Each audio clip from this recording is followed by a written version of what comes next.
Hello guys, स्वागत है आपका अग्रवाल एकेडमी चैनल में। चलिए आज हम क्लास 9 का फिजिक्स का सेकेंड चैप्टर पढ़ेंगे, force and laws of motion. मैंने आपको फर्स्ट चैप्टर ऑफ मोशन को कवर अप कर दिया था। चलिए आज हम सेकेंड चैप्टर है उसको स्लाइड मोड में आज उसको कवर अप करेंगे। चलिए फोर्स क्या है, फोर्स क्या है बचपन से आप लोग पढ़ते आए और होंगे। A push or a pull on an object is called a force. तो फोर्स को हम अभी ज़्यादा हम डिटेल में नहीं लेंगे। अभी हमें लेना है लॉज ऑफ मोशन को, कि लॉज ऑफ मोशन क्या है, न्यूटन के फर्स्ट लॉ, न्यूटन के सेकंड लॉ, न्यूटन के थर्ड लॉ, उनके क्या एप्लीकेशंस हैं, क्या वो हैं, उसके न्यूमेरिकल्स, देन आपका कंजर्वेशन ऑफ मोमेंटम। तो इन सब टॉपिक्स को हम कवर अप करेंगे जो आपकी बहुत इंपॉर्टेंट है और एग्जाम के पॉइंट से बहुत ही इंपॉर्टेंट है, जो आपके हर ईयर में आते ही आते हैं। चलिए इसको आगे देखते हैं नेक्स्ट स्लाइड में। हाँ, उन सबसे पहले आपको फ्रिक्शनल फोर्स आपको बहुत ही ज़्यादा अच्छे से पढ़ना पड़ेगा। तो चलिए फ्रिक्शनल फोर्स पढ़ते हैं। The force that opposes relative motion is called a friction। अब नहीं नो यार थी डेफिनेशन दी थी। The force that opposes relative motion is called friction। It arises between the surfaces in contact। कुछ समझ में नहीं आया होगा, मुझे पता है। फ्रिक्शन फोर्स क्या है? फ्रिक्शनल फोर्स वो फोर्स है जो दो बॉडीज़ के बीच में लगता है और उनका जो रिलेटिव मोशन है उसको बिगाड़ता है। आप कहोगे बिगाड़ता कैसे है फ्रिक्शन? फ्रिक्शन एक सिंपल सा वो है, एक इमेजिनरी फोर्स है जो आपकी दो बॉडीज़ में लगता है। जैसे फॉर एग्जांपल आपने कोई ऑब्जेक्ट है, अगर आपको खिसकाना है आप खिसकाते रहेंगे। अगर वो रोड स्मूथ है तो वो जो ऑब्जेक्ट है वो बहुत ही आसानी से निकल जाएगा। क्यों? क्योंकि वहाँ पे जो फ्रिक्शन होगा वो कम होगा, ऐसा समझिए। ठीक है, अगर वो रोड बहुत ही रफ़ है, अब उसमें थोड़े बहुत गड्ढे हैं, वो हैं, तो आपको जो सामान होगा उसमें आपको ज़्यादा फोर्स लगाना पड़ेगा। तो उस केस में आपका जो फ्रिक्शन होगा वो ज़्यादा होगा। समझ गए बात? तो बस यही है, the force that opposes relative motion is called friction. बस एक उन्होंने एग्जांपल ले लिया टेबल का। आप टेबल का छोड़िए, आप कैरम बोर्ड का ले लीजिए। भाई कैरम बोर्ड पे है तो बच्चे बताइए, जब आप पाउडर डालते हैं, जो आपका स्ट्राइकर होता है वो पहले की तुलना में और वो ज़्यादा फास्ट मूव करता है नहीं करता है? क्यों करता है? क्योंकि उसके जो कैरम बोर्ड के जो पोर्स होते हैं वो पाउडर से फिल हो जाते हैं। किसके हो जाते हैं? फिल हो जाते हैं। उससे क्या होता है, वो जो आपका कैरम बोर्ड होता है बहुत ही स्मूथ हो जाता है और आपके जो स्ट्राइकर है उसको बहुत ही कम फोर्स नीड होता है। और लेकिन आप फोर्स लगाते उतना, तो उतना ही फोर्स है वो और तेज उसकी स्पीड हो जाती है। सिंपल सा लॉजिक है। आगे चलते हैं फ्रिक्शनल फोर्स, उसमें कुछ ज़्यादा समझने। चलिए फर्स्ट लॉ ऑफ मोशन पढ़ते हैं। A body in motion will remain in motion. A body in motion will remain in motion. Pen right. हाँ चलिए आइए। A body in motion will remain in motion and body at rest will remain at rest until and unless an external force is applied. इसका क्या meaning हुआ? अगर कोई body motion पे है तो वो मोशन में रहेगी, अगर कोई बॉडी रेस्ट पे है तो वो रेस्ट पे रहेगी। अगर अनटिल एंड अनलेस अगर आप बाहर से कोई एक फोर्स नहीं लगाते हैं। ठीक है, सिंपल सा। अगर आपने कार चला रहे हैं तो वो मोशन में, तो वो मोशन में रहेगी। अगर आपने कोई सामान रख दिया, लाइक मैंने सिंपल से ये पेन है, ये इस पेन को मैंने रख दिया यहाँ पे, तो वो एक स्टेशनरी ही रहेगा, वो हिलेगा नहीं। हाँ, अगर आप उसमें थोड़ा सा फोर्स से एक मैंने हिला दिया तो ही वो मूव करेगा, वरना वो मूव नहीं करेगा। फॉर एग्जाम्पल आपने ये है बॉल, इस बॉल को, ये बॉल रखी हुई है, अगर आपने जैसे ही किक करा, जैसे ही आपने किक किया तो ही वो मोशन में आएगी, वरना अनटिल अनलेस वो मोशन में नहीं आएगी। ओके, बहुत ही सिंपल था। हाँ, इनर्शिया, अब ये इनर्शिया रह गया। हाँ, इस लॉ को हम लॉ ऑफ इनर्शिया भी कहते हैं। इस लॉ को हम लॉ ऑफ इनर्शिया भी कहते हैं। अब कहेंगे यार इनर्शिया क्या है, व्हाट इज़ इनर्शिया? आइए नेक्स्ट स्लाइड में देखते हैं what is inertia. The inertia क्या है यार? The tendency of a body to remain at rest or if moving to continue moving in straight line is called inertia. क्या meaning हुआ? ये तो अपने स्ट्रेट फॉरवर्ड है कि भाई tendency of a body to remain at rest, मतलब एक बॉडी की टेंडेंसी की वो रेस्ट पे, तो वो भाई नहीं मैं उसी जगह पे रहूँगी, रेस्ट पे रहूँगी। अगर कोई बॉडी अगर मूव कर रही तो वो कहेगी नहीं मैं मूव ही करूँगी, उसी टेंडेंसी को इनर्शिया कहते हैं। चलिए आगे और समझते हैं क्या है इनर्शिया, कुछ रिलेट करते हैं, फील करते हैं फिजिक्स को। Inertia is that property of a body to which it resist a change in a state of rest or of uniform motion. Inertia is that property of a body due to which it resists a change in a state of rest or of uniform motion। देखिए, inertia एक वो property है वो body की, due to which it resists a change, मतलब वो body की कह रही है। अगर आपकी बॉडी, अगर कोई पेन मान ली सपोज मैंने यहाँ रखा तो वो कहेगा नहीं मैं वो यहीं रहूँगी। इनर्शिया वो प्रॉपर्टी है जो बॉडी से कहती है अगर आप रेस्ट पे हो तो आप रेस्ट पे रहोगे, अगर आप मोशन में हो तो मोशन में रहोगे। सपोज़ अगर मैंने कुछ बॉल फेंकी इस डायरेक्शन में, तो वो कहेगी ठीक आप मोशन में रहोगे, लेकिन कि कहाँ, इसी डायरेक्शन में रहोगे। सिंपल है। अब क्या है इसकी कुछ प्रॉपर्टीज़ क्या है? Greater the inertia of a body greater will be the force required, greater the inertia of a body greater will be the force required to bring a change in state of rest or of uniform motion. अब क्या क्या है इसका meaning? If a body has more mass then it has more inertia. यार meaning क्या हुआ? क्या inertia ज़्यादा होगा तो हमें फोर्स ज़्यादा लगाना पड़ेगा। इसका मतलब क्या हुआ? अगर जो चीज़ आपकी सबसे ज़्यादा आपकी जिसका मास होगा उसमें उसका ज़्यादा सबसे ज़्यादा इनर्शिया होगा। फॉर एग्जांपल स्टोन और आपका एक बॉल। अब बॉल का इनर्शिया बहुत कम होगा as compare to stone. Stone का बहुत मास है, फॉर एग्जांपल 100 kg, 100 kg का ही स्टोन है। बॉल लेट्स से बहुत ज़्यादा से ज़्यादा 400 ग्राम्स की एक बॉल है, 500 ग्राम्स की बॉल है, उसका इनर्शिया बहुत ही कम होगा। क्यों? अगर आप उसमें थोड़ा सा ही फोर्स दोगे वो बॉल हिल जाएगी। अगर वही फोर्स आप स्टोन में दोगे तो वो नहीं लेगी, और आप उसमें थोड़ा और फोर्स लगाओगे जो हमने बॉल लगाया था वो स्टोन नहीं लेगा, वो कहेगा नहीं मैं नहीं लूँगा। उस केस में आपको स्टोन खिलाने के लिए बहुत ज़्यादा फोर्स देना पड़ेगा। इट मीन्स आपको ज़्यादा फोर्स देना है। मतलब क्या हो रहा है? मतलब उसमें ज़्यादा इनर्शिया लग रहा है। मतलब स्टोन कह रहा है मुझे ज़्यादा फोर्स चाहिए, ज़्यादा फोर्स चाहिए। उसी को हम कहते हैं इनर्शिया। सिंपल है। आगे बढ़ते हैं। मोमेंटम। हाँ, अब ये मोमेंटम क्या है? सेकेंड लॉ ऑफ मोशन को पढ़ने से पहले आपको ये समझना पड़ेगा ये मोमेंटम क्या है। ये मोमेंटम क्या है? आगे बढ़ते हैं। देखिए इन लोगों ने ये बुक्स में क्या है, सिंपल सी एक डेफिनेशन दे देते हैं कि P इज़ टू mb। भाई मोमेंटम को P से रिप्रेजेंट करते हैं, और P इज़ टू mb मतलब momentum is the product of its mass and velocity. या पढ़ लेते कुछ पढ़ा नहीं कि है क्या मोमेंटम। चलिए मोमेंटम को बाद में देखते हैं क्या है मोमेंटम। उससे पहले इसकी वेक्टर क्वांटिटी है, ये हम पहले समझ लेते हैं और नोट कर लेते हैं फॉर द फ्यूचर रेफरेंस। अगर आप 11th-12th में लेंगे तो उसमें आपको साइंस, तो उसमें आपको मोमेंटम की ऐसा यूनिट है तो आपको, और उसकी वेक्टर क्वांटिटी हमेशा लर्न होना चाहिए। 10th में तो चाहिए 9th में भी चाहिए, लेकिन 11th-12th में जो बच्चे साइंस लेना चाहते हैं उनके लिए इंपॉर्टेंट है ये सब, अभी से लर्न करके बैठ जाएँ। ओके, क्या ये वेक्टर क्वांटिटी? वेक्टर क्वांटिटी मतलब इसके पास डायरेक्शन भी होगा और मैग्नीट्यूड भी होगा। सिंपल है। मतलब इसका मतलब ये इसके पास डायरेक्शन होगा, मतलब वो कोई डायरेक्शन है उसका पर्टिकुलर होगा मोमेंटम का, कि अगर इस डायरेक्शन जा रहा है बॉडी तो मतलब यही डायरेक्शन वो फॉलो करेगा मोमेंटम भी। चलिए SI यूनिट क्या है? kg मीटर पर सेकेंड। कैसे आया? m का कितना होता है? kg, और वेलोसिटी का होता है मीटर पर सेकेंड, तो किससे क्या होगा? kg मीटर पर सेकेंड। अब क्या है? If a body is at rest then velocity is 0 then momentum is also 0।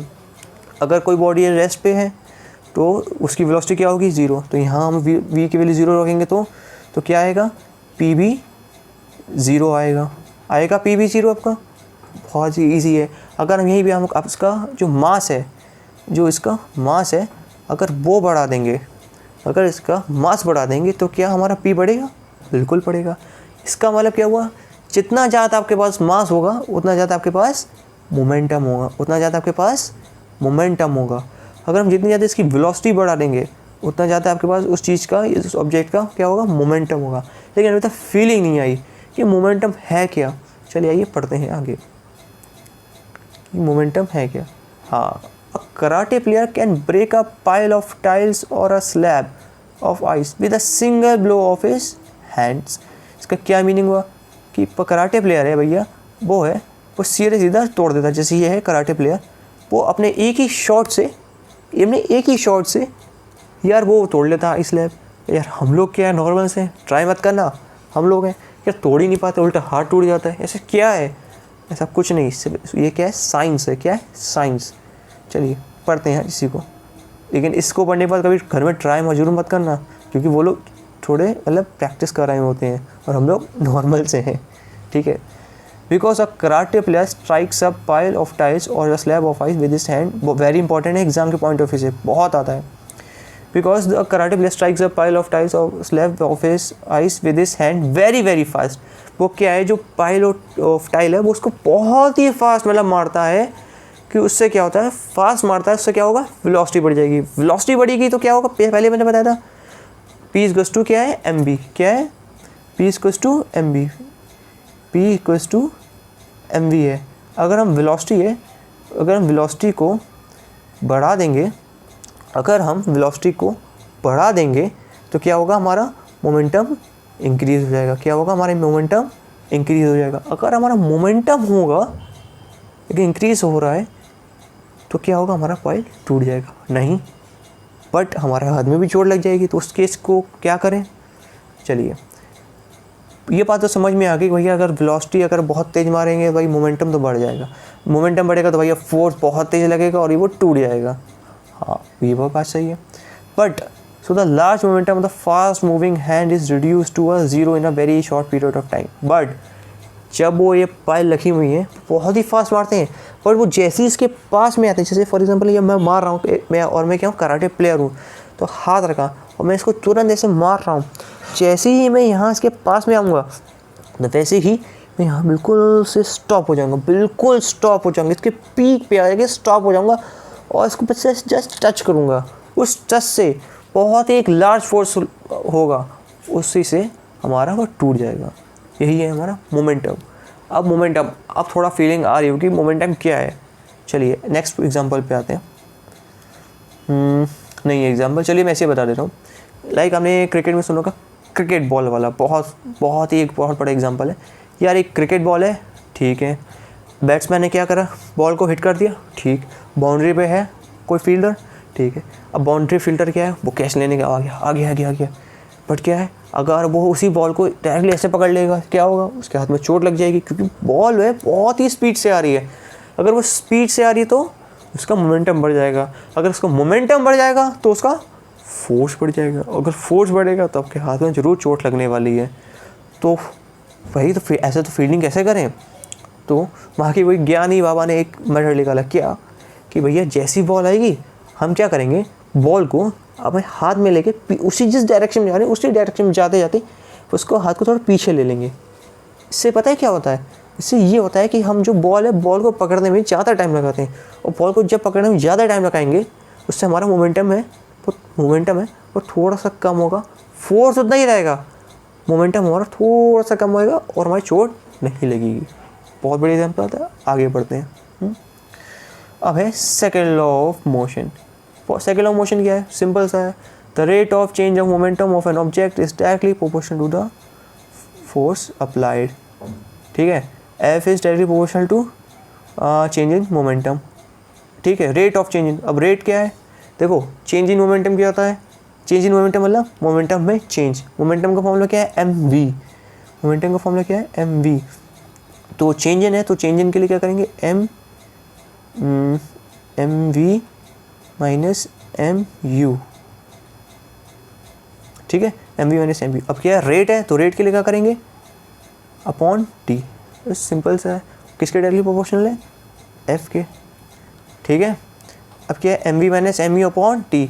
अब इसको ये क्या हो जाएगा, m v minus m u by t, m बाहर ले लेंगे, v minus u by t कितना आ जाएगा, एक्सेलरेशन ए, तो यह हो जाएगा एम इंटू ए, तो f is directly proportional to m a.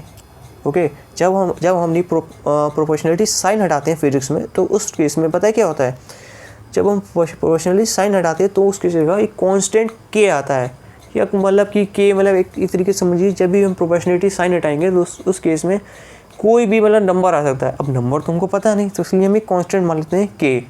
अब उस के की वैल्यू क्या है, वो हम एक्सपेरिमेंट से निकालते हैं। अब जो एक्सपेरिमेंट से आई है हमारी के की वैल्यू वो आई है 1, तभी हम हमें फॉर्मूला बोलते हैं एफ इक्वल्स टू एम ए।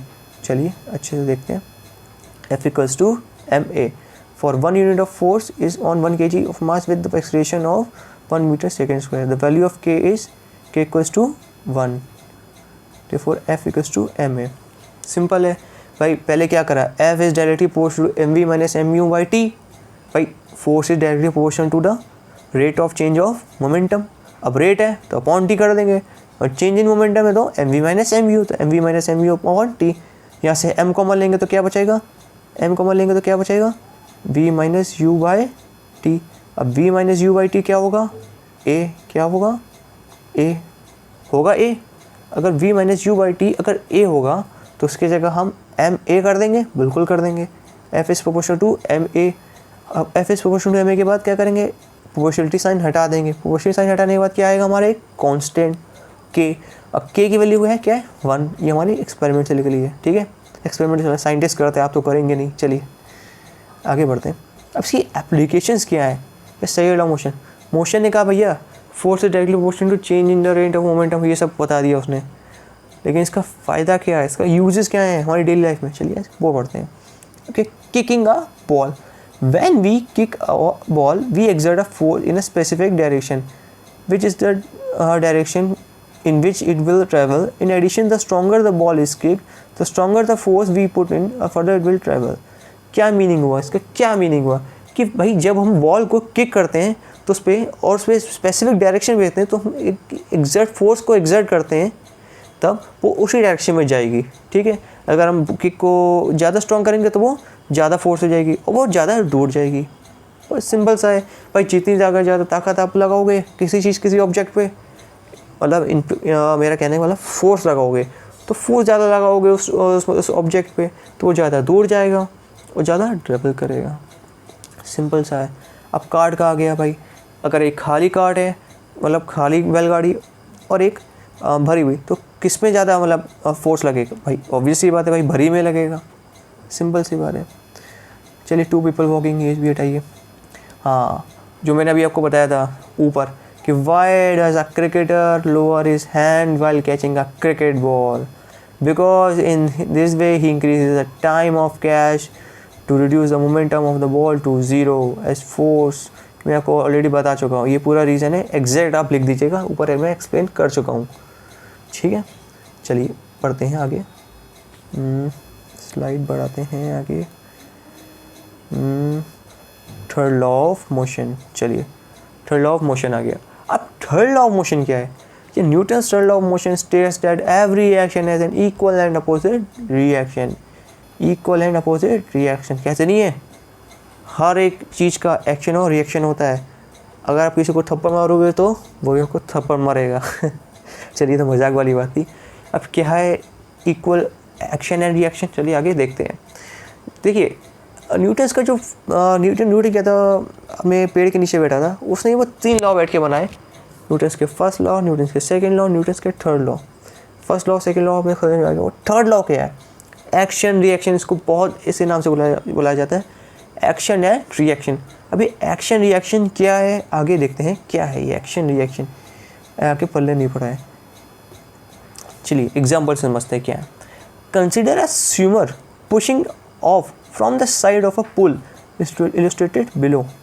अच्छा क्या है, oh my God, the swimmer pushes. अगर इसमें क्या है, एग्जाम्पल दिया है, एक स्विमर है, वो एक जगह से पानी में स्विम कर रहा है और वो यहाँ पे एक वॉल है, क्या है यहाँ पे एक वॉल है, वो यहाँ से स्विम कर रहा है। अब वो क्या है, यहाँ से वो अपने एक फोर्स लगाएगा, यहाँ से वो अपना फोर्स लगाएगा, यहाँ से पेन मेरा वर्क क्यों नहीं कर रहा, why my pen is not working, I think कुछ प्रॉब्लम आ गई है पेन में मेरे। चलिए कोई नहीं, हाँ स्टार्ट हो गया। चलिए हाँ अभी आ रहा है कि हाँ ये एक स्विमर है, स्विमर एक यहाँ से एक फोर्स लगा रहा है और वो अपने सिर्फ पैर है, वो पैर में पीछे रखे, वो एक पीछे भी एक बैकवर्ड फोर्स लगा रहा है। क्या हुआ, जब उसने यहाँ एक्शन किया, यहाँ क्या आया, रिएक्शन आया। सिंपल सा है, जब भी आप कोई काम करोगे उसका हमेशा अपोजिट होगा। अगर आप फॉर एग्जांपल अगर आप कहीं चल रहे हो, अगर आप चल रहे हो रोड पे, तो क्या होगा, आपका जो रोड का सरफेस होगा उसमें थोड़ा मतलब कि कुछ गड्ढे होंगे, कुछ मतलब हमेशा ऐसा कोई सरफेस होता नहीं है वर्ल्ड में जिसमें कोई भी कुछ भी मतलब कोई भी होल ना हो, कुछ भी ना हो, ठीक है, उसमें कोई ना कुछ स्पेस तो रह जाएगी। तो उसी कारण से हमारा वहाँ पे फ्रिक्शन होगा।